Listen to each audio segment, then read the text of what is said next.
तुला राशि वाले मेरे मित्रों, आप सभी का बहुत बहुत स्वागत है तुला राशि भिंड यूट्यूब चैनल में। बंधुओं, पितृपक्ष प्रारंभ होने से पहले आपके पितृ देवताओं ने आपके लिए भेजा है एक जरूरी संदेश। आपको यह संदेश जानना बहुत अधिक आवश्यक है, क्योंकि आपके पितरों की कुछ जरूरी मांगे हैं। पितृपक्ष प्रारंभ होने से पहले आपको इन जरूरतों को पूरी अवश्य कर देना है, वरना आपके पितृ आपसे नाराज हो जाएंगे। और आप जानते हैं कि यदि पितृ नाराज हो जाते हैं तो फिर क्या होता है, यानी पितृ दोष उत्पन्न हो जाता है।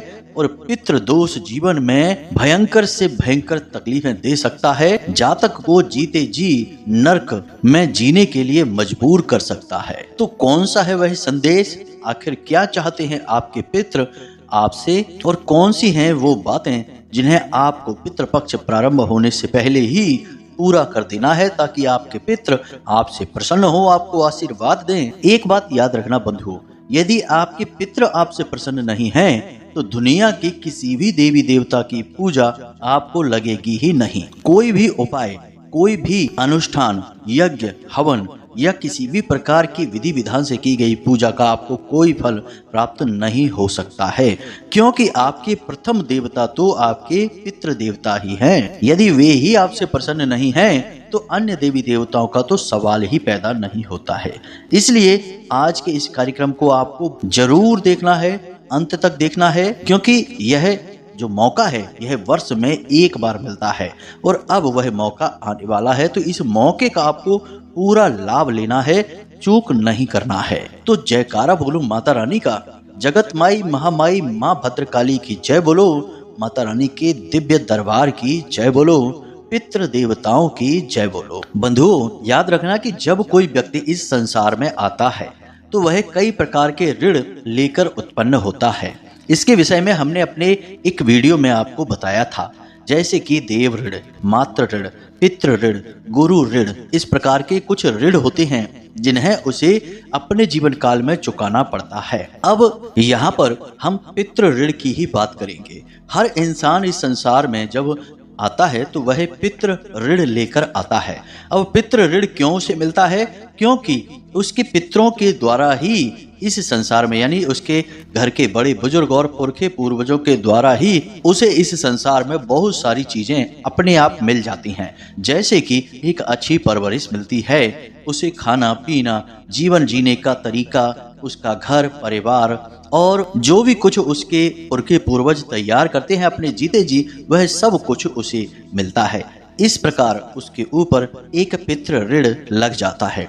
अब यह पितृ ऋण शास्त्रों में क्यों बताया गया है और क्यों आवश्यक है, इसे आपको जानना बहुत जरूरी है, तो आपको पूरी बात समझ में आ जाएगी। अब होता यह है कि जब कोई व्यक्ति संसार को छोड़कर जाता है, मान लीजिए कि आपके पुरखे पूर्वज जो इस संसार को छोड़कर जा चुके हैं, तो इसके बाद दो तरीके की परिस्थितियों का निर्माण होगा।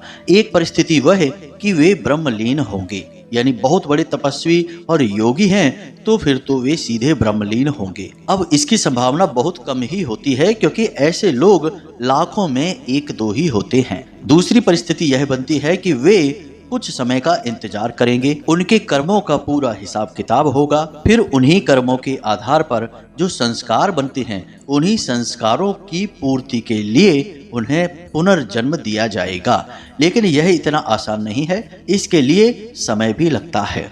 तो जब तक समय लगेगा तब तक जो आपके अच्छे पितृ पूर्वज हैं, यानी कि धार्मिक पूजा पाठ करने वाले, उन्हें पितृलोक नामक स्थान पर जगह दी जाती है। वे वहां पर विराजमान रहते हैं। यदि कोई दुष्ट प्रवृत्ति का है, जो कुछ बड़ी बड़ी इच्छाएं लेकर मरता है, तो वह प्रेत बनकर भटकता है। यानी कि भटकने वाले भी पितृ ही हैं, लेकिन वे इस संसार में भटक रहे हैं, पितृलोक में उन्हें जगह दी नहीं जा रही है, तरण तारण उनका हो नहीं पा रहा है, तो अब वे भटक रहे हैं इसी संसार में, तो वे प्रेत का रूप धारण कर लेते हैं। अब यहाँ पर होता यह है कि जो आपके पितृ पूर्वज हैं, जो पितृलोक में विश्राम कर रहे हैं, उन्हें भोजन आपके ही द्वारा प्राप्त हो सकता है। यह विधान है, और यह विधान भगवान ने शायद इसीलिए बनाया है ताकि वे यह देख सकें कि जो लोग पितृलोक में रह रहे हैं, उन्होंने अपने बच्चों को कैसी परवरिश दी है, कैसा जीवन जीने का तरीका सिखाया है, किस तरह से वे जीवन यापन कर रहे हैं। यदि वे लोग अच्छा जीवन यापन करते हैं, सदाचार के साथ रहते हैं, किसी को परेशान नहीं करते हैं, पीड़ाएं नहीं पहुंचाते हैं, तो पितृ पूर्वजों को अपने आप भोजन प्राप्त होता रहता है, संतुष्ट रहते हैं और इससे वे ऊर्जावान भी बने रहते हैं। तो बदले में वे अपने परिवार की रक्षा करते हैं। रक्षा किससे करते हैं? जो नकारात्मक ऊर्जाएं हैं। अब नकारात्मक ऊर्जाएं तमाम तरीके की होती हैं, जैसे कि नजर लग जाना, भूत प्रेत, पिशाच, तमाम तरीके की नकारात्मक शक्तियां होती हैं। उन सब से रक्षा आपके पितृ ही करेंगे, लेकिन वे तब ही कर सकते हैं जब वे आपसे प्रसन्न हो, संतुष्ट हो, आप उन्हें नियमित भोजन करा रहे हो, नियमित उन्हें ऊर्जावान बना रहे हो। यदि वे कमजोर रहेंगे तो वे पितृलोक में ही बैठे रहेंगे, बस इंतजार करेंगे कि कैसे भी करके आप उनकी ऊर्जा को बढ़ाएं, उन्हें भोजन दें, उनकी शक्ति बढ़े, तब तो वे आपके लिए कुछ कर पाए। यदि वे आपके लिए कुछ भी नहीं कर पाते हैं तो फिर वे दुखी हो उठते हैं और मन में सोचते हैं कि हमने कैसी औलादें इस संसार में पैदा की कि वे तो हमारे बारे में विचार ही नहीं करते, उल्टा हमारे बारे में अनाप शनाप बोलते हैं, हमें दुखी करते हैं, कोसते रहते हैं। तो ऐसी परिस्थिति में पितृ देवता श्राप भी दे देते हैं। इसी से उत्पन्न होता है पितृदोष। तो अब पितृदोष क्या होता है आपको समझ में आ चुका है। पितृदोष के लक्षण और संकेत क्या हैं, इन्हें भी हम आपको अभी बताने वाले हैं। इसके बाद हम आपको पितृ देवताओं के द्वारा भेजा गया आपके लिए वह विशेष संदेश क्या है यह भी बताएंगे। साथ ही साथ पितृ देवताओं को प्रसन्न करने के लिए एक बेहद ही शक्तिशाली और चमत्कारी उपाय भी बताएंगे, जिसे आपको नियमित तौर पर करना है। बहुत ही छोटा सा मामूली सा उपाय है, इसे आप नियमित करते रहेंगे तो आपके पितृ देवता बेहद प्रसन्न रहेंगे। और जब पितृ देवता प्रसन्न रहेंगे तो वे दो काम करेंगे। पहला तो आपके कुल, आपके परिवार की रक्षा करेंगे हर प्रकार की नकारात्मक ऊर्जा से। दूसरा, वे आपको आशीर्वाद भी देंगे। तो जिस प्रकार पितृ देवताओं का श्राप विनाश को लेकर आता है, उसी प्रकार पितृ देवताओं का आशीर्वाद जीवन में उन्नति और तरक्की लेकर आता है, धन दौलत की बरसात करवाता है, जातक को सातों सुख दिलवाता है। तो आज के इस कार्यक्रम में हम आपको वही विशेष गुप्त और बेहद शक्तिशाली उपाय बताने जा रहे हैं जो आपको पितृ देवताओं का पूर्ण आशीर्वाद दिलवाएगा। तो बस आपको इसके लिए करना यह है कि इस कार्यक्रम में अंत तक बने रहना है। बंधुओं, यह कार्यक्रम समय के अनुकूल है और बहुत ही मेहनत से तैयार किया गया है। हमने बहुत गहरी खोजबीन रिसर्च के बाद इस कार्यक्रम को आपके लिए तैयार किया है और बिल्कुल सही समय पर हम आपको यह दे रहे हैं। इसलिए आपको इसे पूरा अवश्य देखना चाहिए, तभी हमारी मेहनत सफल होगी और माता रानी के प्रति हमारी भक्ति भी कामयाब होगी, क्योंकि हम अपने सारे कार्यक्रम, सारी जानकारी माता रानी को ही समर्पित करते हैं और उन्हीं के द्वारा दिए गए आदेश और अनुभूतियों के आधार पर तैयार करते हैं। बस ऐसे में आपको हमारा सहयोग यह करना होगा कि इस कार्यक्रम को अंत तक अवश्य देखना होगा, तभी आप इसका पूरा लाभ ले पाएंगे। तो चलिए आज के इस विशेष कार्यक्रम की शुरुआत करते हैं, लेकिन इससे पहले हम चाहेंगे कि आप माता रानी को आभार अवश्य व्यक्त करें। तो कमेंट बॉक्स में लिख दें, जय माँ भद्रकाली कृपा करो। इसी के साथ साथ जय पितृ देवता कृपा करो यह भी अवश्य लिखें, क्योंकि आपके प्रथम पूज्य, प्रथम देवता तो पितृ देवता ही हैं। अगर वे ही आपसे प्रसन्न नहीं होंगे तो माता भद्रकाली तो किसी कीमत पर आपसे प्रसन्न नहीं हो सकती। यह बात सुनने में भले ही अजीब हो, कड़वी हो, परंतु सत्य है। जी हाँ बंधुओं, तो पितृ देवताओं के लिए भी आप निवेदन अवश्य लिखें। इसी के साथ साथ आप यदि इस कार्यक्रम पर पहली बार आए हैं तो आप इस चैनल को सब्सक्राइब अवश्य कर लें। ऐसा करते ही आप हमारे और माता रानी के दिव्य परिवार के सदस्य बन जाएंगे और आपके जीवन में अपने आप सदगति आनी शुरू हो जाएगी। हम प्रतिदिन आपके लिए ऐसे ही महत्वपूर्ण और बेहद ही चमत्कारी ज्ञानवर्धक कार्यक्रम लेकर आते रहते हैं। तो चलिए जल्दी से चैनल को सब्सक्राइब करिए, फिर आगे बढ़ते हैं। तो बंधुओं, अब ध्यान से सुनिए। जब भी दीपावली आती है तो लोग त्योहार आने से पहले ही उसकी तैयारियां शुरू कर देते हैं। कोई भी त्योहार आए, रक्षाबंधन का त्योहार आता है तब भी लोग तैयारियां शुरू कर देते हैं, राखियां खरीदने लगते हैं, मिठाइयां बनवाने लगते हैं, नहीं बना सकते तो खरीदने लगते हैं। होली आती है तो उसकी भी तैयारी। मतलब कहने का यह है कि हर एक त्योहार और पर्व की हम लोग तैयारियां करते हैं, परंतु आप अपने दिल पर हाथ रखकर बताइए कि पितृपक्ष आने के लिए क्या आप कोई तैयारियां पहले से करते हैं? जवाब होगा नहीं। हम जानते हैं कोई भी नहीं करता है। अब आपके सबसे पहले और सबसे जरूरी देवता पितृ देवता हैं, क्योंकि वे आपके घर के सदस्य हैं। उन्हें आपसे बहुत अधिक प्रेम है। वे बार बार इस संसार में आते हैं, आपके हालचाल लेते हैं, आपको देखते हैं, आपके बारे में समझने की कोशिश करते हैं, आपके संदेश देवी देवताओं तक पहुंचाते हैं। इसीलिए आपने देखा होगा कि कई बार आपको अपने पितृ पूर्वज जो इस संसार में नहीं है, ऐसे लोग सपने में दिखाई देते हैं। कभी कभी तो आपको कुछ कहते हुए भी सुनाई देते हैं, कभी कभी सिर्फ दर्शन मात्र देते हैं। तो क्यों देते हैं दर्शन? क्योंकि वे इस संसार में आते हैं आपसे मिलने के लिए, आपको देखने के लिए। अब यह जो 16 दिनों का पर्व है, यह उन्हीं के लिए है। लेकिन आपने क्या उनके स्वागत के लिए कोई तैयारियां की हैं? नहीं की हैं। यह तो बड़े ही दुख की बात होगी। एक तो आपसे इतना अधिक प्रेम करने वाले, दूसरा इस संसार में भी नहीं है, और उनके द्वारा दी गई ना जाने कितनी भेंटों का आप खूब उपयोग कर रहे हैं। किसी के पितृ पूर्वज जमीन जायदाद छोड़ गए, किसी के फैक्ट्री छोड़ गए, किसी के दुकानें छोड़ गए, किसी के तमाम घर मकान और गाड़ियां छोड़ गए। सबका आप उपयोग कर रहे हैं, लेकिन आप उनके समय के लिए उन्हें बिल्कुल भी ना तो सम्मान दे रहे हैं और ना ही उनका स्वागत करना चाहते हैं। बस एक दिन के लिए आप ब्राह्मणों को श्राद्ध का भोजन खिला देंगे और आपका काम पूरा हो जाएगा। ना कोई सम्मान, ना कोई विचार, ना कोई चर्चा और ना ही किसी प्रकार का कोई भावनात्मक लगाव। बंधु, क्या यह व्यवहार आपका सही है आपके पितरों के लिए? जब आप इस संसार को छोड़कर जाएंगे और आपके बच्चे आपके साथ ऐसा व्यवहार करेंगे, आपकी ऐसी अनदेखी करेंगे, तो आपको कैसा महसूस होगा? हम आपको ये सारी बातें इसलिए बता रहे हैं क्योंकि आज का विषय बहुत ही गहन है। बहुत सारे जातकों के जीवन में जो समस्याएं चल रही हैं, उनमें से ढेर सारी समस्याओं का कारण आज का यह विषय है। जी हाँ बंधुओं, तो इसे बिल्कुल भी हल्के में मत लेना। हम आपको सारी बातें बहुत गहराई से समझाने का प्रयास कर रहे हैं, और जो बातें हम आपको बता रहे हैं वे कोई कही सुनी बातें नहीं हैं, हमारा अपना व्यक्तिगत जीवन भर का अनुभव है। बंधुओं, एक बात बताते हैं। एक सज्जन हमारे पास आए, बोले हमारे बेटे की नौकरी जरा से नंबरों से चूक जाती है। कई प्रयास कर चुका है, बहुत मेहनत कर रहा है, और लगातार प्रयास करने के बाद भी उसकी नौकरी नहीं लग पा रही है। महाराज जी, कुछ ऐसा करिए कि इसकी नौकरी लग जाए, बेचारे का जीवन सफल हो जाएगा, वरना किसी लायक नहीं है, कुछ भी नहीं कर पाएगा। हमें बड़ी चिंता होती है इसकी। हमने जब उनके बारे में और विचार किया, उनसे और सवाल जवाब किए, कुछ उनके जीवन के बारे में जाना, तो हमें पता चला कि उनके घर में पितृ दोष लगा है। पितरों को कोई सम्मान नहीं है, किसी भी प्रकार की पितरों के बारे में चर्चा नहीं होती है, कोई भी भावनात्मक लगाव नहीं है। और यहाँ तक कि यह भी हो रहा था कि कई वर्षों से तो वे श्राद्ध कर्म भी नहीं कर रहे थे। अब यह तो बड़ी ही आश्चर्य की बात है, ऐसा क्यों नहीं कर रहे थे? भगवान जाने, उनकी मर्जी। लेकिन हमने उनको एक छोटा सा उपाय बताया। आपको आश्चर्य होगा जानकर, हमने उनसे केवल इतना सा कहा कि आप केवल 21 दिनों के लिए अपने घर में शाम के समय जो रोटियां बनती हैं, उनमें पहली रोटी गाय के लिए और आखिरी रोटी कुत्ते के लिए निकलवाइए, और दोनों रोटियों में आप थोड़ा सा हल्दी, थोड़े से काले तिल और एक एक लौंग का जोड़ा रख दें, और अपने इसी बेटे के हाथ से ये रोटियां दोनों जानवरों को खिलानी है।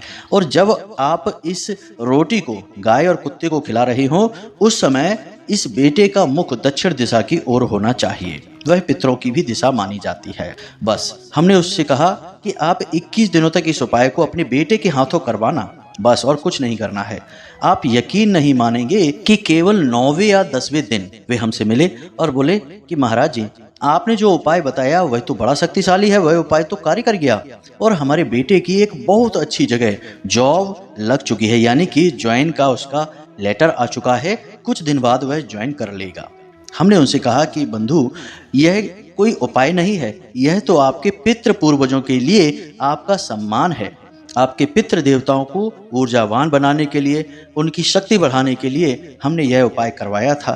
आपके ऊपर पितृ दोष लगा हुआ है। फिर हमने उनको सारी बातें इसी प्रकार समझाई जैसे हम आपको समझा रहे हैं कि अपने पितरों का सम्मान करिए, उन्हें अपने घर में स्थान दीजिए, खाली उनकी फोटो लगा देने से उनको स्थान प्राप्त नहीं हो जाता। फोटो पर भी आपने जो मालाएं टांग रखी हैं वे प्लास्टिक के फूलों की बनी हुई मालाएं हैं। जाने कितनी धूल मिट्टी उनके ऊपर जमा है, आपने उनकी तरफ कभी मुड़कर भी नहीं देखा है। तो हमने उन्हें बिल्कुल इसी प्रकार समझाया जैसे हम आपको समझा रहे हैं, तो उन्हें सारी बातें समझ में आ गईं, उनकी आंखें खुल गईं। उन्होंने हमारा बहुत धन्यवाद किया। उसके बाद माता भद्रकाली के दर्शन किए और सीधे उन बातों पर अमल शुरू किया जो हमने उन्हें बताया था। आज समय यह है कि उनका बेटा बहुत अच्छी जगह नौकरी कर रहा है, घर परिवार में सुख और शांति है और जीवन बड़ा ही सुंदर बीत रहा है। और इसका कारण क्या है? केवल पितृ देवताओं को प्रसन्न कर देना। पितृ देवताओं ने जहां आशीर्वाद देना शुरू किया वहां बारे न्यारे हो जाते हैं। अब जब पितृ दोष लग गया, कहने का मतलब यह है कि कैसे जाने कि पितृ नाराज हैं, यानी दोष लगा हुआ है, पितरों का श्राप लगा हुआ है, यह कैसे जाने? तो सबसे पहला लक्षण संकेत ध्यान से समझे। सबसे पहला संकेत और लक्षण यही है कि आपको रात्रि को 11 बजे से 1 बजे के बीच में अक्सर नींद टूट जाएगी। अब किसकी नींद टूटेगी? घर में तो इतने सारे लोग हैं, सभी की नहीं, केवल उस इंसान की जो घर का मुखिया है, जिसके ऊपर इस घर को चलाने की जिम्मेदारी है, यानी जो पैसे कमाता है, उस व्यक्ति की नींद रात्रि को 11 बजे से 1 बजे के बीच अक्सर खुल जाया करेगी। जी हाँ बंधुओं, और उस समय में उसे बेचैनी भी होगी, उस समय में उसे कई बार डरावने सपने भी दिखाई देंगे और उसी समय में उसे कभी कभी पितृ पूर्वजों के, यानी कि उसके घर के जो लोग हैं जो इस संसार में नहीं हैं, उनके दर्शन भी होंगे। जी हाँ बंधुओं, और अक्सर सपने में उन्हें काला सांप दिखाई देगा। अब ये उन्हें भी हो सकता है, उनकी धर्म पत्नी को भी दिखाई दे सकता है। तो अब आप विचार करिए कि आपके साथ ऐसा होता है? रात्रि को 11 बजे से 1 बजे के बीच आपकी आंख खुलती है, आपको बहुत अधिक प्यास लगती है रात्रि के समय और सपने में सांप दिखाई देता है, अक्सर बेचैनी रहती है, या तो फिर ऐसा होगा कि आपको 1 बजे से पहले नींद ही नहीं आएगी। जी हाँ बंधु, आप चाहे कुछ भी करें या ना करें, लेकिन आपको 1 बजे तक नींद ही नहीं आएगी। 1 बजे के बाद ही आपको नींद आएगी। ये सारे संकेत हैं कि आपके ऊपर पितृ दोष लगा हुआ है, आपके पितृ परेशान हैं और उस परेशानी को आप खुद महसूस कर रहे हैं, क्योंकि बेशक भले ही वे इस संसार में नहीं हैं, लेकिन उनका मन, उनकी भावनाएं आपसे जुड़ी हुई हैं। आप भले ही उन्हें भूल गए हों। और याद रखना कि इस संसार में सारे बंधन बहुत ही कमजोर हैं, या बहुत से तो हैं ही नहीं, बस दिखावा है, लेकिन भावनाओं का जो बंधन है वह बहुत ही मजबूत बंधन होता है। यह तो वह बंधन है जिससे भगवान भी खींचे चले आते हैं, भगवान भी बच नहीं सकते। तो उसी भाव के बंधन से, भावनाओं के बंधन से पितृ आपके जुड़े हुए हैं, वे बेचैन हैं, व्याकुल हैं, तो आप भी बेचैन और व्याकुल हो रहे हैं। अब और भी कई संकेत हैं, लक्षण हैं, इन्हें भी जरा सा ध्यान से समझिए। पति पत्नी के बीच कलह रहेगा, क्लेश रहेगा। जी हाँ बंधु, भाई बहनों के बीच, यानी कि 2 भाई हैं, 3 भाई हैं, आपस में बनेगी नहीं। पिता पुत्र की आपस में बनेगी नहीं। बेशक झगड़े नहीं होंगे, लेकिन विचार नहीं मिलेंगे, मनमुटाव रहेगा, आपस में एक दूसरे से अधिक बात नहीं करेंगे, बस उतनी सी ही बात करेंगे। अगर ज़्यादा बात करेंगे तो झगड़ा हो जाएगा, विवाद हो जाएगा। यह भी संकेत है, इसे भी आप समझ लीजिए और मिलाइए अपने जीवन में कि क्या आपके साथ ऐसा है। तीसरा संकेत पैसे को लेकर। पैसे को लेकर संकेत जो है वो कई और चीज़ों से भी जुड़ा हुआ है और पितृ देवताओं से भी जुड़ा हुआ है। आपके कार्यों में बार बार बाधाएं आएंगी। आप काम जो कर रहे हैं सोचेंगे कुछ, होगा कुछ और। आपने प्लान कुछ और बनाया, उसका नतीजा कुछ और ही निकलेगा, यानी कि आपकी उम्मीदों से बिल्कुल अलग। बार बार आपके हर एक काम में रुकावट आएगी, हर जगह से आपको निराशा हाथ लगेगी और आपके द्वारा की गई सारी मेहनत पानी में जाएगी। कोई उसे देखेगा ही नहीं और ना ही उसका सम्मान करेगा।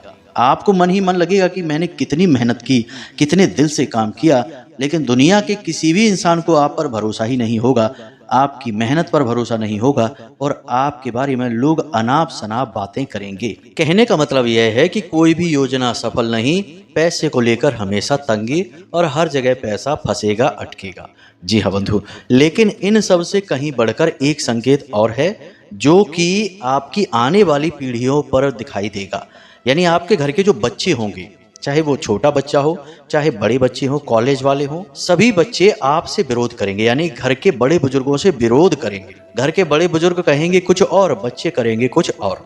अपनी मनमानी करेंगे और गलत रास्तों पर चलेंगे, कई बार तो बुरी तरह से पथ भ्रष्ट हो जाएंगे, परिवार के मान सम्मान और छवि पर भी दाग लगवा देंगे। जी हाँ बंधुओं, ऐसा भी होता है।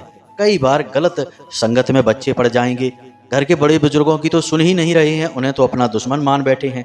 बाहर के गलत लोगों की संगत में आकर उन्हीं की बात मानेंगे और फिर कुछ गलत कर बैठेंगे, कुछ ऐसा बड़ा गलत कृत्य कर देंगे कि परिवार की छवि खराब हो जाएगी। साथ ही साथ बच्चे बहुत ही चिड़चिड़े हो जाएंगे, पढ़ाई लिखाई में मन नहीं लगेगा, बात बात पर घर के बड़े लोगों को पलट कर जवाब देंगे, उनसे झगड़ा करने की कोशिश करेंगे और घर के बड़े बुजुर्गों की छोटी से छोटी बात को भी अपने दिल से लगा लेंगे और फिर अनाप शनाप विचार अपने मन में लाएंगे, यानी कि दुश्मनी को पालेंगे, एक तरीके की शत्रुता जैसी बनाएंगे। यह पितृदोष का सबसे मजबूत संकेत है। अब आप विचार करके देख लीजिए कि आपके घर में यह संकेत आपको दिखाई दे रहा है। एक बात हम यहाँ पर और आपको बता दें, जो सुनकर आपको थोड़ा सा झटका लगेगा, विचित्र भी लग सकता है। वह बात यह है कि आज के समय में जितने भी लोग आपको इस संसार में दिखाई दे रहे हैं, उनमें से 90% से ज्यादा लोगों के ऊपर पितृदोष लगा हुआ है। इसीलिए ऐसे संकेत आपको अक्सर बहुत सारे लोगों के जीवन में दिखाई देंगे। अब ऐसा क्यों है? हम इतनी बड़ी बात क्यों कह रहे हैं? क्यों 90% लोगों के ऊपर पितृदोष हमने कह दिया? बंधु, जरा विचार करके देखिए, आज के समय में लोग किस तरह जीवन जी रहे हैं। तरह तरह के तो व्यसन पाल रखे हैं, कोई शराब पी रहा है, कोई जुआ खेल रहा है, कोई तमाम तरीके के व्यभिचार कर रहा है, उल्टे सीधे कार्यों में डूबे हुए हैं। ना तो घर के बड़े बुजुर्गों का सम्मान कर रहे हैं, ना ही घर की महिलाओं का सम्मान कर रहे हैं और पैसे कमाने की अंधी दौड़ में शामिल हैं। कुछ भी करके पैसा कमाना चाहते हैं, फिर चाहे किसी का दिल दुखे, चाहे किसी की कितनी भी बड़ी क्षति पहुंचे या नुकसान हो जाए, कोई फर्क नहीं पड़ता है, बस पैसा कमाना चाहते हैं। यानी कि आपने अगर अपने जीवन में किसी का हक मार के पैसा लिया, बड़े बुजुर्गों का अपमान किया, महिलाओं का अपमान किया, जुआ शराब वेश्यावृत्ति आदि कार्यों में यदि आप लिप्त हो जाते हैं, तो सारे के सारे जो कारण हैं ये पितृदोष को उत्पन्न कर देते हैं। अब दूसरा एक कारण और है कि घरों का जो माहौल है, इसे जरा आप देखिए। पुराने जमाने में घरों का माहौल कैसा होता था? गाय के गोबर से घर को लीपा जाता था, घर के आंगन में तुलसी मैया का स्थान हुआ करता था, घर में तरह तरह के पवित्र पौधों को लगाया जाता था, जगह जगह घर के कोनों में अलग अलग स्थानों पर दीपक जलाए जाते थे। ये सारे क्यों होते थे कार्य? क्योंकि ये सारे कार्य ऊर्जाओं को शुद्ध करते थे, पितृ पूर्वजों को प्रसन्न करते थे। महिलाएं हमेशा रोटी बनाते समय एक रोटी कुत्ते को और एक रोटी गाय को निकाला करती थीं। जरा अपने बचपन को याद करके देखिए। यदि आप गांव के रहने वाले हैं तो आप इस बात को अच्छी तरह से समझ जाएंगे कि गांव की परंपरा कितनी सुंदर थी। हमेशा गाय और कुत्ते को रोटी निकाली ही जाती थी और बचा हुआ आटा कभी रखा नहीं जाता था। गांव में तो फ्रिज भी नहीं होते थे, तो आटा पूरा का पूरा उपयोग कर लिया जाता था। अब फ्रिज आ गए हैं, शहर का वातावरण हो गया, अब लोग बचत करना चाहते हैं, तो बचा हुआ आटा गोल बनाकर पिंड के रूप में फ्रिज में रख दिया। अब क्या हो रहा है कि जो प्रेत भटक रहे हैं वे उस पिंड की ओर आकर्षित होते हैं और उसे जूठा करते हैं। अगले दिन उसी की रोटी बनाकर घर के सदस्यों को खिला दी जाती है। यानी प्रेतों का जूठा भोजन खा रहे हैं तो बुद्धि शुद्ध कैसे होगी? फिर तो लोग जुआ शराब और उल्टे सीधे कर्म करेंगे ही, पैसा बर्बाद करेंगे ही, घर के सारे लोगों का अपमान करेंगे ही, क्योंकि प्रेतों जैसी ही तो बुद्धि हो जाएगी। महिलाओं की भी बात कर ले तो महिलाओं के लिए रसोई घर में खुले बाल लेकर जाना वर्जित है। बिना स्नान किए नहीं जाना चाहिए। रसोई घर में जूठे बर्तन नहीं होने चाहिए। किसी भी प्रकार का टूटा फूटा कोई बर्तन रसोई घर में नहीं होना चाहिए। बहुत सारे ऐसे नियम हैं जो बहुत ही सरल हैं। पहले हमारे समाज में ये नियम माने जाते थे तो पितरों का दोष भी नहीं लगता था। तो भले ही घर में पैसा कम होता होगा, लेकिन शांति और सुकून बहुत होता था, आपस में प्रेम बहुत होता था। लेकिन अब आप देखिए कि पैसा हो या ना हो, लेकिन दुख तकलीफ सबके पास है, परेशानियां सबकी एक जैसी हैं।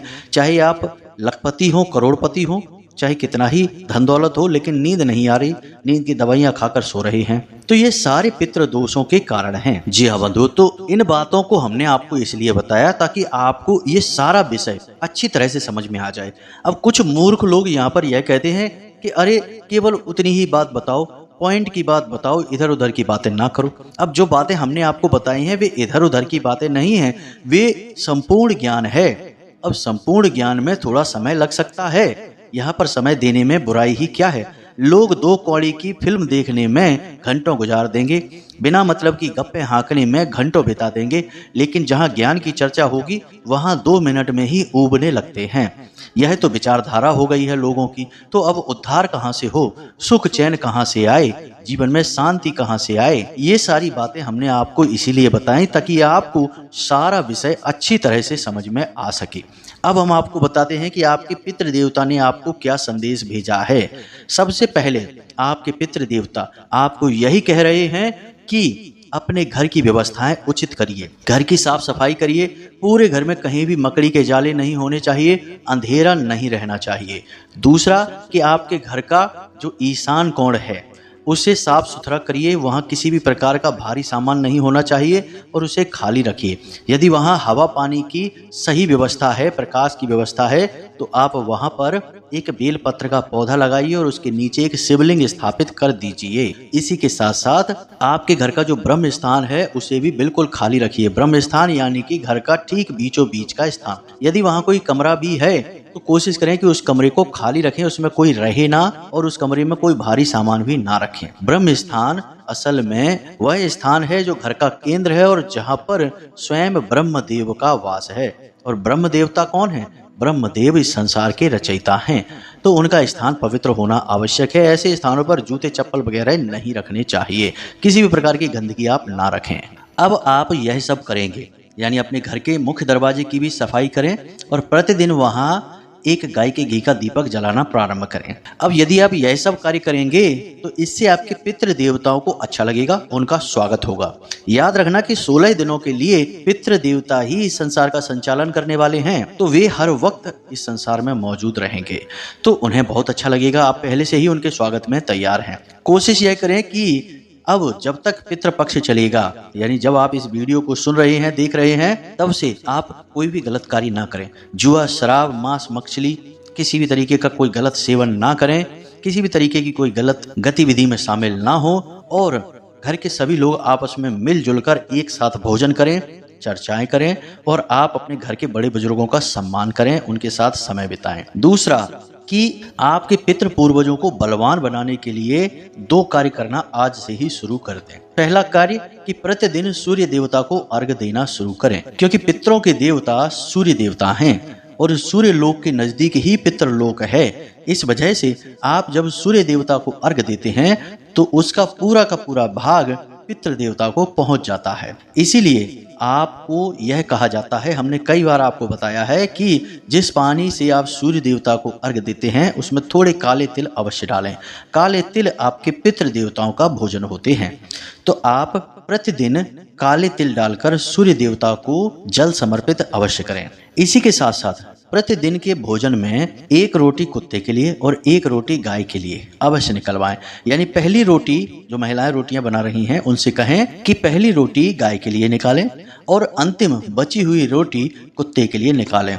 और भूल कर भी आटे को फ्रिज में ना रखें, यानी माड़ा हुआ आटा, गूंदा हुआ आटा यदि आपने घर में कहीं रख दिया तो प्रेत तुरंत आ जाएंगे आपके घर में। अब समझिए कि जैसे पितृ इस संसार में आएंगे और रहेंगे, वैसे ही प्रेत तो पहले से ही यहाँ भटक रहे हैं, उन्हें तो पितृलोक में प्रवेश ही नहीं दिया गया है, तो प्रेत तुरंत आकर्षित होंगे और उसे जूठा करेंगे। तो इस पितृपक्ष में तो आपको भूलकर भी गूंथा हुआ आटा अपने फ्रिज में नहीं रखना है। यदि बच जाता है तो उस पूरे आटे की रोटियां बनाकर कुत्तों को खिला दें। बस इन उपायों को आप करें, जीवन शैली को सुधारें, अपनी भाषा शैली को भी सुधारें और अपशब्दों का प्रयोग ना करें। बस इतने से कार्य आप करें। यही आपके पितरों का संदेश है आपके लिए और यही आपके पितर आपसे चाहते हैं। यदि आप यह करते हैं तो आपके पितर आपसे तुरंत प्रसन्न हो जाएंगे। फिर जरा सा श्राद्ध कर्म करने से ही आपके पितर तुरंत आपको आशीर्वाद देंगे और पितरों का यदि आशीर्वाद मिल गया तो फिर आपके बारे न्यारे हो जाएंगे। जी हाँ बंधुओं, कई सारे आपके नकारात्मक कर्म, आपके कष्ट तुरंत कटने शुरू हो जाएंगे। तो हमने जो जानकारी आपको दी है, इस जानकारी का प्रयोग करिए और अपने जीवन में बदलाव होते हुए खुद महसूस करिए। इसी के साथ साथ यदि कोई प्रश्न आपके मन में उठता है तो आप कमेंट करके पूछें या डिस्क्रिप्शन में दिए गए व्हाट्सएप नंबर पर भी मैसेज करके पूछ सकते हैं, कॉल ना करें। तो चलिए आज के इस कार्यक्रम को विराम देते हैं। हमेशा हंसते रहिए, मुस्कुराते रहिए, सकारात्मक रहिए और दिन में एक बार मंदिर अवश्य जाइए, क्योंकि आपका उद्धार वहीं से होना है। मिलते हैं अगले कार्यक्रम में, तब तक के लिए धन्यवाद। प्रेम से बोलिए जय माई की, जय माँ भद्रकाली। माता रानी आपका कल्याण करें। धन्यवाद।